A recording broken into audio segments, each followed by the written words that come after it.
சரி, இந்த சுபஹான மௌலுதுல கஃபிரு அன்னி துனூபி வஃபலி அன்னி செய்யாத்தி அந்த லைன் தானே? அந்த லைன் தான். அதுக்கு அர்த்தம் தெரியுமா உனக்கு? அதெல்லாம் தெரியாது. நான் சொல்றேங்க, என்னுடைய பாவத்தை நன்மையாக மாற்றுங்கள், என்னுடைய தீமையை மன்னித்து விடுங்கள் யா ரசூலுல்லாஹ்னு கேக்குறீங்க. பாவத்தை யார் மன்னிப்பா? அல்லாஹ் தான். அப்ப யார்கிட்ட கேட்கணும்? அல்லாஹ்ட்ட தான். அதை விட்டுட்டு மார்க்கத்தை சொல்ல வந்து நபி ஸல்லல்லாஹு அலைஹி வஸல்லம் கிட்ட கேக்குறீங்க. இது எவ்வளவு பெரிய இணை வைப்பு. இல்ல ரசூலுல்லாஹ்வை புகழ்ந்துதான் புகழ்ந்து என்னை யாரு எழுதி வச்சாங்கன்னே தெரியல.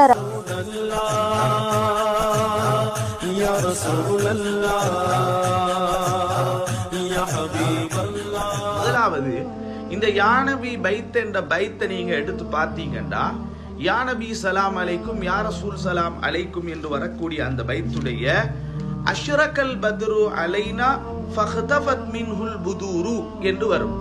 இந்த அடியில இருந்து அந்த கஃபாருல் ஹதாயா வதுனூபில் மூபிகாத்தி என்பது வரை, அதாவது ஹவுலுக ஸாஃபில் முபர்ரத் விருதுனா யௌமன் நுஷூரி என்பது வரைக்கும் ரசூல் ஸல்லல்லாஹு அலைஹி வஸல்லம் அன்னவர்களை பார்த்து படிக்கப்படுகிறது. அதில இருந்து இலக்கிய நயத்திலே ஒரு விடயம் இருக்கிறது, இல்திஃபாத் என்ற ஒரு விடயம் இருக்கிறது. அதில இருந்து என்ன நடக்குதுன்னு கேட்டா, அல்லாஹ்வை பார்த்து திரும்புது. இவ்வளவு நேரம் ரசூலுல்லாஹ்வை பார்த்து புகழ்ந்து படித்து கொண்டிருந்த நாம் அகிலிருந்து இல்திஃபாத் ஆகுது. அதுக்கு இலக்கிய நயத்துல சொல்லுவாங்க இல்திஃபாத் அப்படின்னு சொல்லுவாங்க. அப்ப திரும்பி அங்கிருந்து அல்லாஹ்வை பார்த்து படிப்பதாக அறிஞர்கள் சொல்றாங்க. ஏன் காரணம் தெரியுமா? அஷ்ரகல் பத்ரு அலைனா என்ற அந்த பைத்துடைய முடிவு ராவுல முடியும். அதே போல அடுத்த வைத்த பாருங்க, அடுத்த அடிய பாருங்க, மிஸ்ல ஹுஸ்னிக்க மார ஐனா கத்துயா வஜிஹ சுரூரி, அதுவும் ராவுல தான் முடியுது. அப்படி நீங்க பார்த்தா பெருமானாரை பார்த்து புகழக்கூடிய அந்த வசனங்கள் ராவிலையும் நூனிலையும் முடியும். எப்ப அது இல்திஃபாத்தானோ அதுல இருந்து தாவில முடியும். பாருங்க, அந்த கஃபாருல் ஹதாயா வதுனூபில் மூபிகாத்தி தாவில முடியும். அந்த சத்தாருல் மசாவி வாமுகீலுல் ஆசராத்தி தாவில முடியும். இத வச்சு அறிஞர்கள் நமக்கு பசந்தாக சொல்லித்தாராங்க. இந்த பைத்து முதல் இருக்கக்கூடிய அடிகள் ரசூலுல்லாஹ்வுடைய புகழை சொல்லி போட்டு, இந்த தாவுல முடியக்கூடிய அந்த கஃபாருல் ஹதாயா கஃபிரு அன்னி துனூபி எல்லாமே அல்லாஹ்வை பார்த்து தான் படிக்கப்படக்கூடிய வசனங்கள். அல்லாஹ் இடத்துல யா அல்லாஹ் என்ன பாவத்தை மன்னிச்சுக்கோ, என்ன பிழையை பொறுத்துக்கோ, நீ பாவங்களை மன்னிக்க கூடியவன் என்பது இந்த இடத்துல இல்திஃபாத் என்ற ஒரு இலக்கியத்துடைய சட்டத்தின் மூலமாக இந்த விடயத்தை நாம் விளங்கிக் கொள்ள வேண்டும். இந்த இலக்கிய நயம் என்பது குர்ஆன்ல அல்லாஹு தஆலா நிறைய இடத்துல சொல்லி இருக்கிறான். இடமல்ல, பல இடங்களில இந்த இல்திஃபாத் என்ற சட்டத்தின் மூலமாக குர்ஆன்லயே நிறைய வசனங்கள் இருக்கிறது. இப்ப பாருங்க, ஹத்தா இதா குன்தும் ஃபில் ஃபுல்கி வஜரைன பிஹிம், சூரத் யூனுஸுடைய 22வது வசனம்.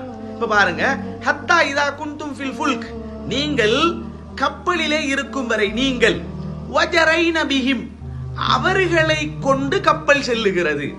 நீங்க கப்பல்ல இருக்கிறீங்க, அவங்கள தூக்கி கப்பல் போகுது. இது என்னப்பா இது? கப்பல்ல நீங்க இருந்தா எப்படி சொல்லணும்? நீங்கள் கப்பலிலே இருந்தீர்கள், உங்களை கப்பல் இழுத்து கொண்டு போனது என்றுதானே சொல்லணும். இப்ப எப்படி இருக்குது? பிஹிம், அவர்கள், அதாவது நீங்கள் கப்பலிலே இருந்தீர்கள், அவர்களை அழைத்து கொண்டு கப்பல் போகிறது என்றால் இந்த இடத்துல இல்திஃபாத்து, அதாவது நேரடியாக பேசிக்கொண்டிருந்த, அதாவது முன்னிலையில் பேசிக்கொண்டிருந்த அல்லாஹ் அதை படற்கைக்கு இல்திஃபாத்தாக்கி பேசுகிறான். அப்ப இதுல இருந்து நாங்க விளங்கிக் கொள்ளணும் என்ன? நீங்க தான் கப்பல்ல இருந்தீங்க, உங்களைத்தான் கப்பல் இழுத்து கொண்டு போனது. இது பொதுவாக சொல்லக்கூடிய வார்த்தையில் வரக்கூடிய இல்திஃபாத்துகள். சில கட்டத்துல ஒருத்தரை பத்தி பேசிக் கொண்டிருக்கும், திடீரென்று அகிலேந்து மாறும், அது இன்னும் ஒருத்தரை பத்தி பேச ஆரம்பிக்கும். இது இலக்கிய நயம் என்ற அறிவு சம்பந்தப்பட்ட விடயம். எனவேதான் இந்த யானபி சலாம் அலைக்கும் என்ற பைத்தில ஹவுலுக ஸாஃபில் முபர்ரத் விருதுனா யௌமன் நுஷூரி என்று வரக்கூடிய அந்த ராவில முடிகிற வரைக்கும் ரசூலுல்லாஹ்வை பார்த்து படித்துக் கொண்டிருந்த அந்த அறிஞர் அதில இருந்து அல்லாஹ்வை புகழ ஆரம்பிக்கிறார். அதனாலதான் வமுகீலுல் ஆசராத்தி யா ரஃபி அத்தரஜாத்தி அப்படி இந்த தாவுல முடியும். அதுக்கு இன்னும் ஒரு ஆதாரம் பாருங்க, கடைசிய பாருங்க, ரப்பி இர்ஹம்னா ஜமீஆ பி ஜமீஇஸ் சாலிஹாத்தி. யா அல்லாஹ் எங்கள் அனைவருக்கும் நீ என்ன செய்வாயாக, இரக்கம் காட்டுவாயாக.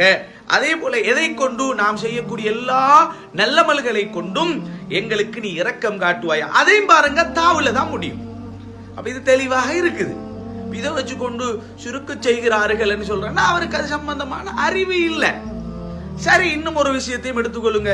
இல்ல அப்படி சொல்ல முடியாது, இல்ல நீங்க ரசூலுல்லா பார்த்து தான் சொல்றீங்க, பாவத்தை மன்னிக்க கூடியவரே என்று ரசூலுல்லா பார்த்து தான் நீங்க சொல்றீங்க என்று சொன்னாலும் அதற்கும் அறிஞர்கள் சொல்லுகிறார்கள், பாவத்தை மன்னிக்க கூடியவர்கள் என்று பெருமானாருக்கும் சொல்லலாம். அது எங்க வருது? சஹீஹுல் புகாரில, முஸ்லிம்ல ஒரு ஹதீஸ் வருது. ஸல்லல்லாஹு அலைஹி வஸல்லம் அவங்க சொன்னாங்க, எனக்கு கிட்டத்தட்ட 5 பேர்கள் இருக்கிறது. அதில ஒன்றுதான் ஸல்லல்லாஹு அலைஹி வஸல்லம் சொன்னாங்க, அன முஹம்மத் அன அஹ்மத். அதே போல ஸல்லல்லாஹு அலைஹி வஸல்லம் சொன்னாங்க, வ அனல் மாஹி, நான் பாவங்களை, குஃபுரை அழிக்க கூடியவன், பாவங்களை இல்லாமல் ஆக்க கூடியவன் என்று ஸல்லல்லாஹு அலைஹி வஸல்லம் அவங்க சொல்றாங்க. அப்ப பாவத்தை இல்லாமக்கிறது யாரோட வேலை? அல்லாஹ்வோட வேலை தானே. அப்ப ரசூலுல்லாஹ் என்ன சொல்றாங்க? வ அனல் மாஹி, நான் பாவங்களை அழிக்க கூடியவன்.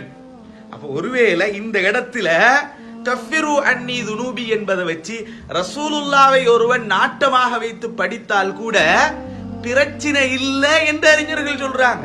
அதுக்காக வேண்டி அல்லாஹ் மன்னிக்கிறது போல ரசூலுல்லாஹ் மன்னிக்கிறாங்கன்னு யாரும் சொல்ல முடியாது, எந்த அறிஞர்களும் சொல்ல மாட்டாங்க. உதாரணத்துக்கு நான் ஒரு செய்தி சொல்றேன் பாருங்க. அல்லாஹு தஆலா எப்படிப்பட்டவன்? அல்லாஹ்வுடைய திருநாமங்களை நீங்க எடுத்துக்கொண்டா, அல்லாஹ்வுடைய திருநாமங்கள் வலில்லாஹில் அஸ்மாஉல் ஹுஸ்னா, அதுல நீங்க பாருங்க ரഊஃப் என்றும் ரஹீம் என்றும் வரும். ரഊஃபும் ரஹீமும் யாருடைய திருநாமம்? அல்லாஹ்வுடைய திருநாமம். அதே அல்லாஹ் குர்ஆன்ல ரசூலுல்லாஹ் பார்த்து என்ன தெரியுமா சொல்றான்? லகத் ஜாஅக்கும் ரசூலும் மின் அன்ஃபுசிக்கும் அஸீஸுன் அலைஹி மா அனித்தும் ஹரீஸுன் அலைக்கும் பில் முஃமினீன ரഊஃபுர் ரஹீம். உங்களிடத்துல ஒரு ரசூல் வந்திருக்கிறார், கண்ணியம் பொருந்தி ஒரு ரசூல் வந்திருக்கிறார். அவர் எப்படிப்பட்டவர் தெரியுமா? ரഊஃபுன் ரஹீமாக இருக்கிறார். அல்லாஹ் ரഊஃபுர் ரஹீமா, ரசூலுல்லாஹ் ரഊஃபுர் ரஹீமா? அல்லாஹ்வுக்கு உடைய ரഊஃப் என்பதும் ரஹீம் என்பதும் ரசூலுல்லாஹ்வுக்கு சொன்னா ஷிர்க் தானே இது. அப்ப குர்ஆன்ல இந்த ஆயத்து ஷிர்க்க போதிக்கிறது அல்லாஹ்வா? இப்ப இவர் அடுத்த பயான்ல போட்டாலும் போட்டுருவாரு, குர்ஆனிலே ஷிர்க்குடைய ஒரு வசனம் இருக்கிறது என்று சொன்னாலும் சொல்லிடுவார். ஏன்னா அவருக்கு அது தெரியாது. அல்லாஹ்வுடைய ரഊஃபும் அல்லாஹ் ரഊஃபாக அல்லாஹ் ரஹீமாக இருக்கிறான் என்பதற்கும் ரசூலுல்லாஹ் ரഊஃபாக ரசூலுல்லாஹ் ரஹீமாக இருக்கிறாங்க என்பதற்கு மத்தியிலும் வித்தியாசம் இருக்குது. அதே போல அல்லாஹ் பாவத்தை மன்னிக்கிறான் என்பதற்கும் ரசூலுல்லாஹ் மன்னிக்கிறாங்க என்பதற்கும் வித்தியாசம் இருக்கிறது. அந்த கஃபாருல் ஹதாயா வதுனூபில் மூபிகாத்தி கஃபிரு அன்னி துனூபி வஅஃபுலி அன் சய்யிஆத்தி என்று நீங்க ரசூலுல்லாஹ் பார்த்து சொல்லிட்டீங்கடா, நீங்க ஷிர்க்ல போய்த்திருவீங்கடா. லகத் ஜாஅக்கும் என்ற ஆயத்தை ஓதினாலே முஷ்ரிக் ஆயிருவான். லகத் ஜாஅக்கும் ரசூலும்ல என்ன வருது? அல்லாஹ்வுடைய திருநாமங்கள்ல இருக்கக்கூடிய ரഊஃப் ரஹீம் என்பதை பார்த்து அல்லாஹ் அந்த வார்த்தை அப்படியே சொல்றான். லகத் ஜாஅக்கும் என்ற ஆயத்தில் என்ன வருது? கடைசிக்கு பில் முஃமினீன ரഊஃபுர் ரஹீம், ரഊஃபாக ரஹீமாக இருக்கிறார்கள். அப்ப இதுக்கு ரெண்டுக்கும் மத்தியில வித்தியாசம் இருக்குது. அடிப்படையில் எல்லா மனிதரும் இரக்கம் காட்டினாலும், மற்றவங்களோட இரக்கமாக இருந்தாலும், அல்லாஹ் இரக்கமாக இருக்கிறதற்கும் ஒரு மனிதன் இரக்கமாக இருக்கிறதுக்கும் மத்தியில வித்தியாசம் இருக்கிறது. அல்லாஹ் ஒரு பாவத்தை மன்னிக்கிறதற்கும் அடியானும் பாவத்தை மன்னிக்கிறது இருக்கிறேன். சில கட்டத்தில் ஒருத்தனுக்கு தவறு நடந்த, பிழை நடந்த, அவனும் மன்னிச்சுட்டான்.